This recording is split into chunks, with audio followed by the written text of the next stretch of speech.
Almost 9 से 10 घंटे system पे बैठी रहती थी।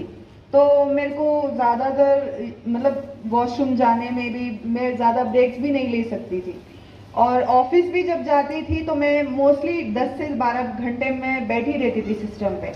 तो उसकी वजह से क्या होता था कि मेरे को थाइस में रैश का इशू बहुत ज़्यादा हो गया था।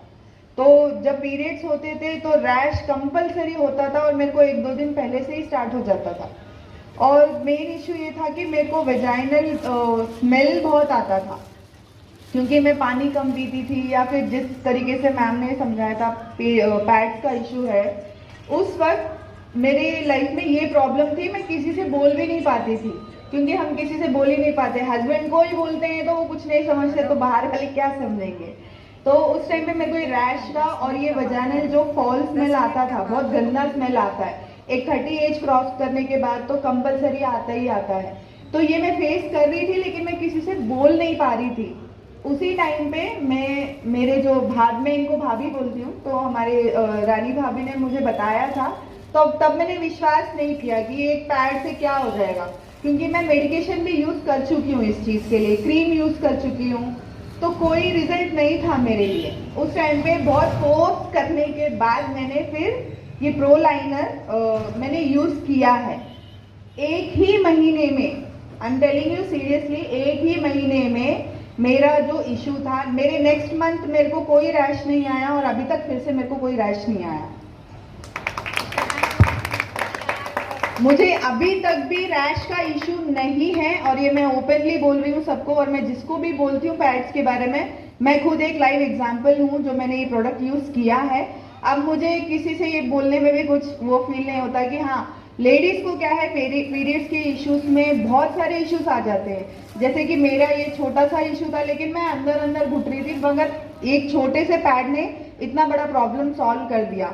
और एक मेन इशू ये था मेरा कि मेरे को ब्लीडिंग बहुत होता है, मतलब बहुत ज्यादा होता है। तो उसकी वजह से पैड्स तो मैं डेली मिनिमम 3 से 4 तो चेंज करती थी। नाइट में फ्रेश पैड लगा के सोती थी, फिर भी मॉर्निंग तक मेरा ड्रेस गंदा हो जाता था, चद्दर गंदा हो जाता था। एक इतना अनकंफर्टेबल फीलिंग होता है। फैमिली में आप रहते हो, अभी तो मेरा बेटा अभी 10 साल का है, वो बाजूस होता है, या फिर मैं उस टाइम पे मैं सिंगल बेडरूम में रहती थी, तो मेरे इन लॉज भी कभी आते थे, तो मैं बड़ा अनकंफर्टेबल सा फील करती थी। क्योंकि सवेरे उठो, फिर बेड पे जो भी है उनको उठाओ, फिर वो बेडशीट को अलग से, जहाँ पार्ट लगा है ब्लड आपका, उसको पहले अलग से धो, कपड़े धो, फिर आप नहाओ। तो ये अलग ही रूटीन बन गया था मेरा इस वजह से। लेकिन जब से मैंने प्रोविंग्स मैंने यूज करना चालू किया है, मैं डेली सिर्फ एक ही पैड यूज करती हूँ। मॉर्निंग नहाने के बाद मैं जो लगाती हूँ, डायरेक्ट मैं नाइट में ही चेंज करती हूँ। और जिसकी वजह से मुझे अभी तक फिर इरिटेशन, लीकेज इशू, या फिर स्मेल आना, रैश आना, ये चीजें मुझे अभी तक भी नहीं है, सब बंद हो चुका है।